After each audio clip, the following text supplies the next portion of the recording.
और आज हम लोग एक ट्रिक देखेंगे, trick to find square of any number.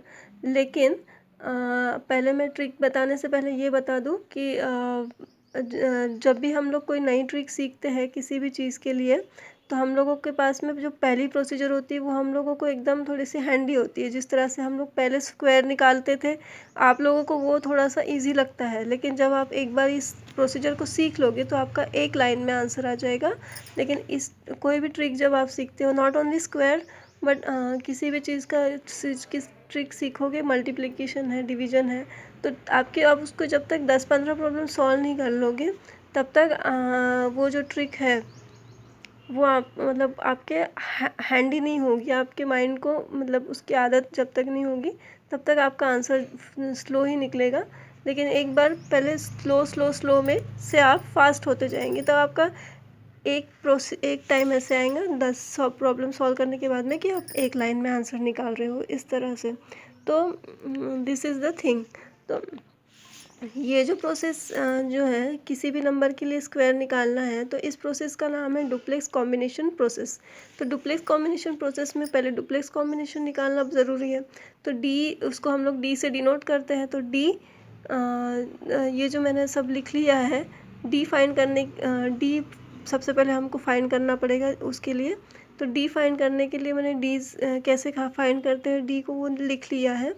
तो पहले डी अगर एक डिजिट के लिए निकालना है, तो डी अगर एक डिजिट के निकालना तो डायरेक्टली डिजिट का स्क्वायर करना है। जैसे अगर आप हमको 2 के लिए डिजिट डी निकालना है तो 2 का स्क्वायर कर लिया, दैट इज़ आंसर हमारा आएगा 4।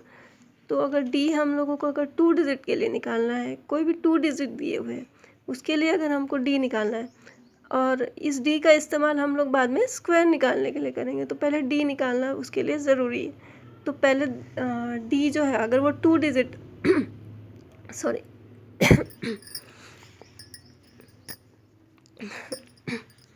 तो 2 डिजिट के लिए अगर डी निकालना है तो हम लोग क्या करेंगे, 2 into that digits product, 2 into digit. जैसे फॉर एग्जांपल यहाँ पे एग्जांपल ले लेते हैं, 2 डिजिट है, जैसे 23 है।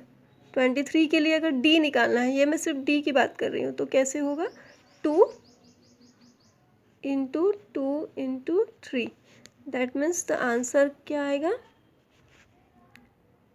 2 इंटू 6 मतलब 12। तो ये हो गया 2 डिजिट के लिए। अब 3 डिजिट के लिए, ये हम ऑड और इवन के जैसे भी देख सकते हैं। ऑड डिजिट आया या फिर 3 डिजिट आया, तो उसके लिए अगर डी निकालना है तो वो कैसे निकालना, तो यहाँ पर पहले ये देख लो क्या है सिंटैक्स। तो क्या होगा, 2 into product of first and last digit. इसमें क्या होगा, 2 into product of first and last digit of plus, उसके बाद में प्लस करना है, ऐड करना है, प्लस मिडल डिजिट का होल स्क्वायर, जो मिडल डिजिट बचेगा ना उसका होल स्क्वायर।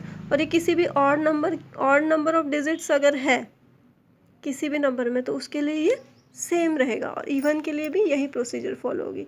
जैसे फॉर एग्जांपल 107, ये 3 डिजिट्स है, इसके लिए अगर डी निकालना है तो कैसे निकलेगा, सबसे पहले ये 1 और ये 7, इन लोगों का प्रोडक्ट, तो कैसे आएगा, 2 into product of 1 and 7 plus, अब ये जो मिडल डिजिट बचा हुआ है, ये जो मिडल डिजिट बचा हुआ है 0 प्लस 0 स्क्वायर। तो ये this is the way of calculating D for the 3 digits number. अब फिर से इवन आ गया 4 डिजिट के लिए। 4 डिजिट के लिए क्या होगा, 2 इंटू 4 डिजिट के लिए क्या होगा, 2 into last and first digit, जो फर्स्ट मोस्ट डिजिट है और जो लास्ट मोस्ट डिजिट है, मतलब जो एक्सट्रीम डिजिट्स है उनका प्रोडक्ट 2 इंटू, और प्लस 2 इंटू मिडल डिजिट्स जो बचे हुए हैं उनका प्रोडक्ट। ये इसको भी एग्जांपल से देखते हैं। एग्जांपल के लिए 4 डिजिट है हमारे पास, 1 2 3 4। अगर 1 2 3 4 है तो पहले इन दोनों का प्रोडक्ट आएगा, 2 इंटू 1 इंटू 4 प्लस फिर इन दोनों का प्रोडक्ट आएगा मिडल मोस्ट, प्लस 2 इंटू 3। अब यहाँ पे जैसे यहाँ पे 0 का स्क्वायर लिया था, वैसे यहाँ पे 0 का स्क्वायर लेने की ज़रूरत नहीं पड़ेगी हमको। यहाँ पे क्योंकि 0 इंटू 0 अगर करेंगे, जैसे यहाँ पे मिडल है, मिडल में भी आपको 0 इंटू 0 करना है, तो 0 का स्क्वायर, इसीलिए डायरेक्टली स्क्वायर ले लिया था। पर यहाँ पे हमको डायरेक्ट मल्टीप्लिकेशन करना है, 2 इंटू 3, तो 2 इंटू 3 यहाँ पर ऐसे आएगा कि मिडल मोस्ट का प्रोडक्ट आएगा और यहाँ पे एक्सट्रीम का प्रोडक्ट आएगा। तो बस इतना ही। फिर उसके बाद में फिर से और डिजिट्स आ गए, मीन्स 5 डिजिट के लिए डिजिट मतलब डी निकालना एक बार, सॉरी। अब 5 डिजिट के लिए हम लोग नेक्स्ट वाला देख रहे हैं। तो 5 डिजिट के लिए अगर हम लोगों को डी निकालना है तो हम लोग क्या करेंगे, पहले सिंटैक्स देख लो, एक मिनट रुक जाओ। हाँ, तो फर्स्टली सिंटैक्स क्या है, 2 into first and the last digits product, मतलब पहला और जो सबसे लास्ट वाला होगा, first most and last most का प्रोडक्ट। प्रोसीजर एक्चुअली सेम ही है बस। फिर उसके बाद में plus 2 into extreme digits in the middle their product, जो मिडल में जो एक्सट्रीम डिजिट्स है, मिडल में जो है प्रोडक्ट, वो ऐसे अंदर अंदर जाएगा, सेंटर में, सेंटर जाएगा। 2 into extreme digit in the middle और उनका प्रोडक्ट, देयर प्रोडक्ट प्लस, और जो मिडल मोस्ट डिजिट है उसका स्क्वायर होगा, जो मिडल मोस्ट डिजिट है उसका स्क्वायर होगा। तो एक एग्जांपल देख लेते हैं 5 डिजिट के लिए। हम लोग एग्जांपल 1 2 3 4 5।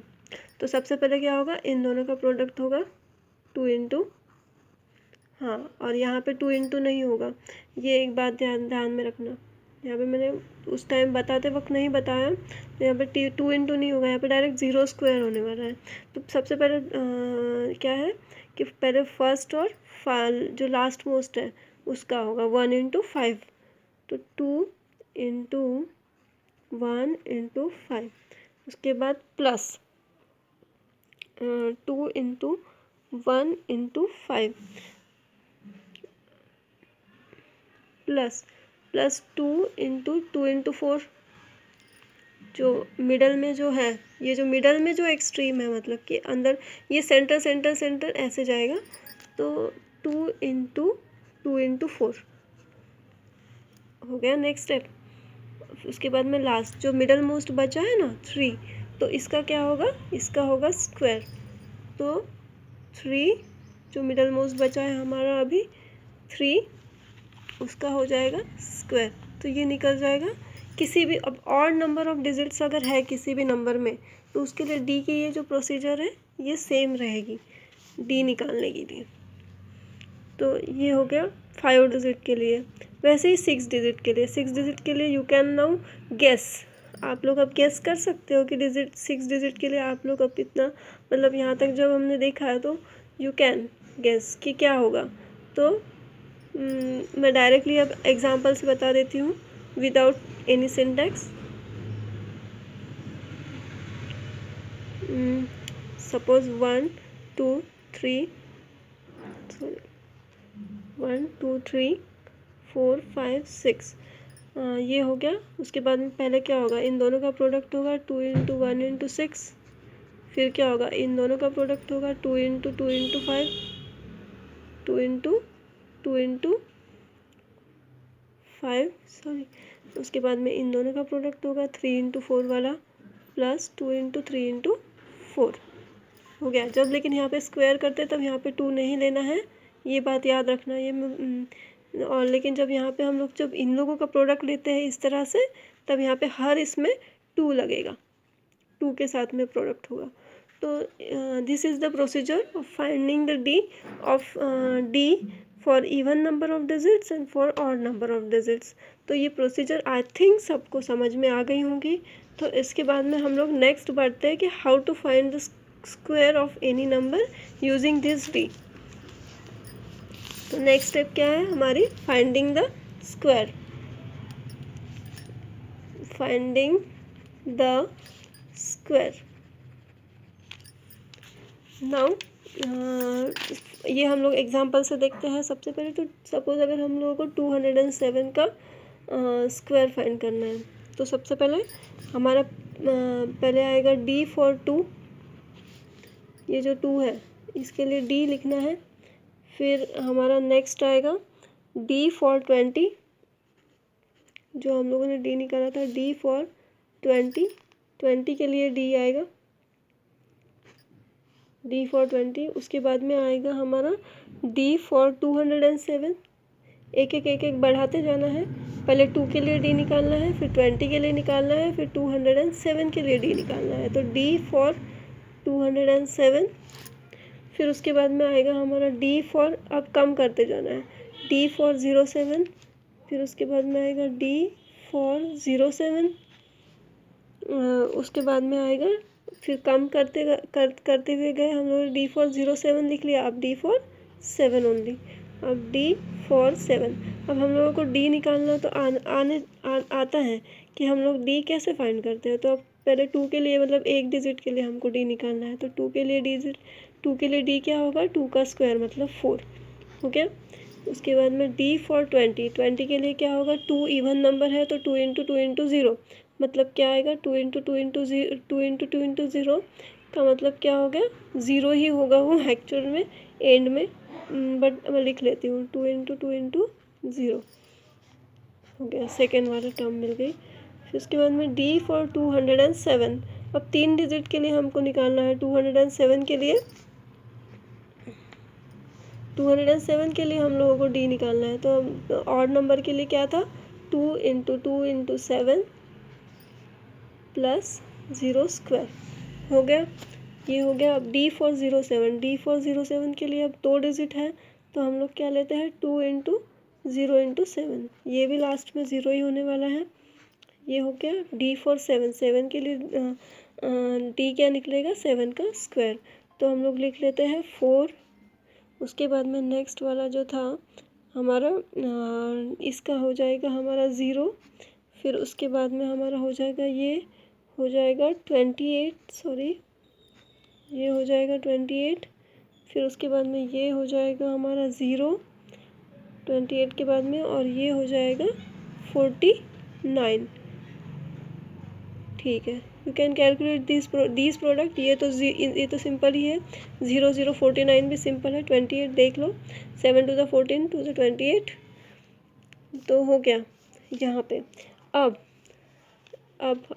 हम हमेशा लास्ट से लेते हैं, जब भी हमारा कोई भी आंसर 49 होता है तो हम क्या करते हैं, 9 वैसे के वैसे लिखते हैं, 4 कैरी फॉरवर्ड करेंगे यहाँ पे, जब 4 कैरी फॉरवर्ड हो जाएगा यहाँ पे मीन्स 0 प्लस 4, फिर उसके बाद में यहाँ पे भी 8 ऐसे जैसे कि वैसे लिखेंगे, 2 कैरी फॉरवर्ड हो जाएगा हमारा 0 के साथ में, 0 प्लस 2 और 4 एज इट इज़। ये हो गए हमारे डिजिट्स ऑफ आंसर। तो आंसर क्या आ गया, 4, यहाँ पे 2 होगा, 2 प्लस 0 2, यहाँ पे 8 होगा, यहाँ पे 4 प्लस 0 4 होगा, और 9। अगर यहाँ पे भी अगर ऐसी कोई बड़ी टर्म आती, मतलब 11 12 ऐसी अगर आती, तो हम लोग क्या करते हैं, उसको भी कैरी फॉरवर्ड करते हैं यहाँ पे 8 के साथ में, पर यहाँ पे 0 प्लस 4 4 था और 0 प्लस 2 2 था, इसलिए मैंने डायरेक्टली आंसर लिख दिया। तो आंसर क्या है हमारा final, 42849। This is our square of 207। I hope this procedure is understood to all. And हमेशा याद रखना कि अगर 3 डिजिट का नंबर है तो उसका स्क्वायर जो है वो 6 डिजिट में कंप्लीट होगा या तो 5 डिजिट में कंप्लीट होगा। That's it for all.